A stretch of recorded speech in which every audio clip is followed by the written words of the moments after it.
இது ஒரு ஹைப்பை உண்டாக்கக்கூடிய விஷயமா தான் இன்றைய செய்தியாளர் சந்திப்பு இருந்துச்சு.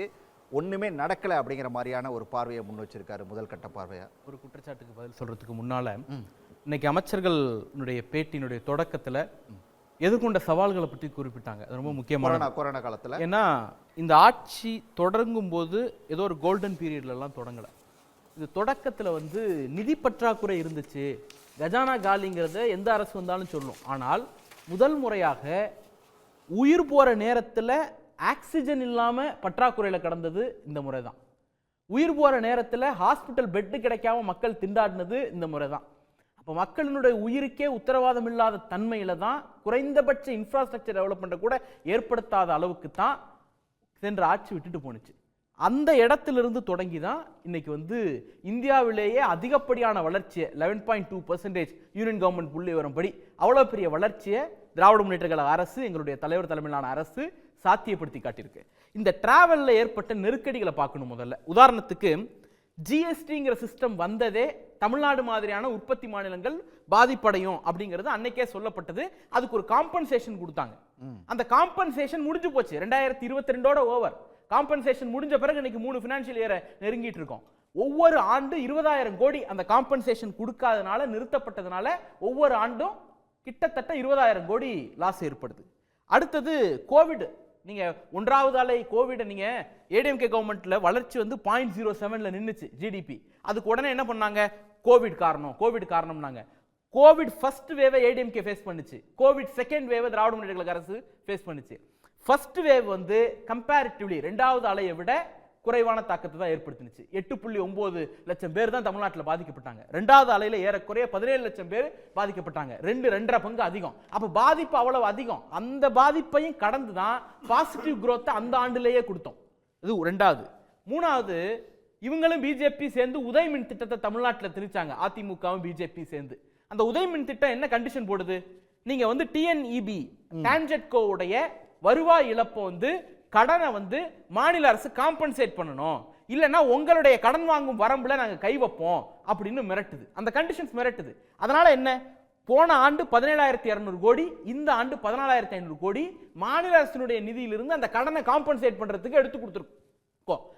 இந்த நெருக்கடி ஏடிஎம்கே காலத்துல இல்ல. இது புதிதாக திணிக்கப்பட்ட நெருக்கடி. சிஎம்ஆர்எல் சொன்னாங்க. புதிய சிஎம்ஆர்எல் கூட விட்டுருவோம். ஏற்கனவே இருந்த Chennai metro rail project second ஃபேஸுக்கே 4 ஆண்டுகள் போராடின பிறகு தானே யூனியன் கவர்மெண்டோட டைப் கொடுத்தீங்க. அது வரைக்கும் மாநில அரசு தானே 63,000 கோடி வரைக்கும் எவ்வளவு பண்ணணுமோ எல்லா செலவும் பண்ணுச்சு. ஆண்டுக்கு 9,000 கோடி எங்க பட்ஜெட்ல இருந்து எக்ஸ்ட்ரீமா தானே கொடுத்து பண்ணோம். அந்த நெருக்கடி ஏற்பட்டுச்சு. இவங்க 2020 கோவிட்க்கு முன்னாடி என்ன பண்ணாங்க? கார்ப்பரேட் டாக்ஸ்ல கட்டு கொண்டு வந்தாங்க. 1 லட்சம் கோடி ஆண்டுக்கு வருவாய் நாங்க விட்டு கொடுக்கிறோம், அதை நாங்க கடன் வாங்கி காம்பன்சேட் பண்ணிக்கிறோம்னு ஒன்றிய பிஜேபி அரசு முடிவெடுத்துச்சு. இதனால யாருக்கு இழப்பு? அவங்களுக்கு மட்டுமா இழப்பு? மாநிலங்களுக்கு பங்கிட்டு கொடுக்கக்கூடிய வருவாயில குறைஞ்சிச்சு. அவங்க வருவாய் இழப்பை ஈடுகட்டுறதுக்கு கடன் வாங்கிட்டாங்க. மாநில அரசு என்ன பண்றது? அந்த கடனை யார் கொடுக்கறது? கடன் வாங்கினதுல பங்கு கொடுத்தாங்களா? வரி வாங்கினா பங்கு கொடுக்கணும்ல. 41% டிவிடெண்ட்ல டிவிசல் பூல் கொண்டு கொடுக்கணும்ல. அப்ப கடனை பிரிச்சு கொடுத்தீங்களா என்ன? இல்ல. அப்ப அந்த அடிப்படையில் ஒரு நெருக்கடி ஏற்பட்டுச்சு. இன்னைக்கு ஜிஎஸ்டி ரேட் கட் கொண்டு வர போறாங்க. இதுவும் மாநிலங்கள்ல, அதுவும் குறிப்பா தமிழ்நாடு மாதிரியான வளர்ந்த பொருளாதார மாநிலத்தை தான் பாதிக்க போகுது. ரொம்ப வேணாம் சார். இன்னைக்கு எதிர்பாராத விதமா மோடி அரசினுடைய டிப்ளமசி தோல்வினால 50% டாரிஃப் இந்திய பொருட்கள் மீது அமெரிக்கா விதிச்சிருக்கு. யார் அதிகமா பாதிக்கப்படுறா? முதன்மையான பாதிப்பு தமிழ்நாட்டுக்கு தான். 34,000 கோடி ஆண்டுக்கு பாதிப்பு ஏற்படும் கைடன்ஸ் நிறுவனம் கணிச்சிருக்கு. இந்த 34,000 கோடி சாதாரணது கிடையாது. ஒரு வருஷத்துக்கு மகளிர் உரிமை தொகை மொத்தமே 13,000 கோடி தான் செலவாகுது. ஒரு வருஷத்துக்கு ஒன்றிய அரசாங்கம் மாநிலத்துக்கு கொடுக்கக்கூடிய, தமிழ்நாட்டுக்கு கொடுக்கக்கூடிய உதவி மானியம் மொத்தமே 20,000 கோடி தான். ஆனா இந்த ஆண்டு ஏற்பட போகிற இழப்பு, இந்த டாரிஃப்னால ஏற்படக்கூடிய இழப்பு 34,000 கோடி. நீங்க ஒரு ஆயில் வாங்கினதுனால 4 குஜராத்திகள் லாபம் அடைறாங்க. நட்டம் அடைகிறது யாரு? இங்க இருக்கக்கூடிய திருப்பூர்ல இருக்கக்கூடிய ஆயத்த ஆடை ஏற்றுமதியாளர்களும், ராமநாதபுரத்தில் இருக்கக்கூடிய இறால் ஏற்றுமதியாளர்களும், கடலூர்ல இருக்கக்கூடிய முந்திரி ஏற்றுமதியாளர்களும் பாதிக்கப்படுறாங்க. சராசரி மக்கள் பாதிக்கப்படுறாங்க. ஆனா லாபம் வேற ஒரு இடத்துக்கு. இந்த நெருக்கடி எதுவும் ஏடிஎம்கேக்கு கிடையாது. அப்படி நெருக்கடி இல்லாத போதே 0.07 தான் வளர்ச்சி கொடுத்தாங்க. கோவிட காரணம் காட்டினா கூட அதுக்கு முன்னாடியே 3.2% வளர்ச்சி தான் இருந்துச்சு. இன்னைக்கு அதை 11.2% வளர்ச்சியை அதிகப்படுத்தியிருக்கோம். ஒண்ணு.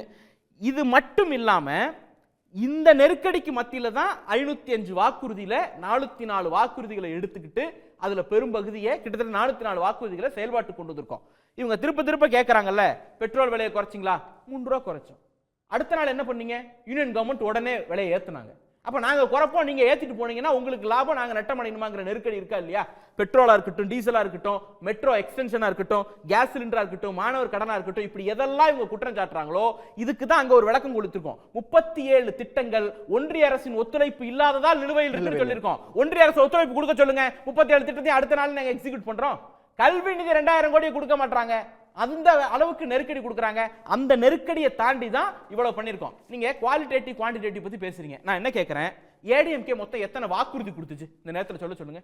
பிஜேபி மொத்தம் எத்தனை வாக்குறுதி கொடுத்துச்சு? நான் செயல்படுத்துறதை விட்டுருவோம். எத்தனை கொடுத்துச்சு? 505 திமுக எல்லாரும் சொல்றோம்ல வெளிப்படையா. ஏடிஎம்கேல இத்தனை வாக்குறுதி கொடுத்தாங்க, பிஜேபியில இத்தனை வாக்குறுதி கொடுத்தாங்க, சொல்ல முடியுமா?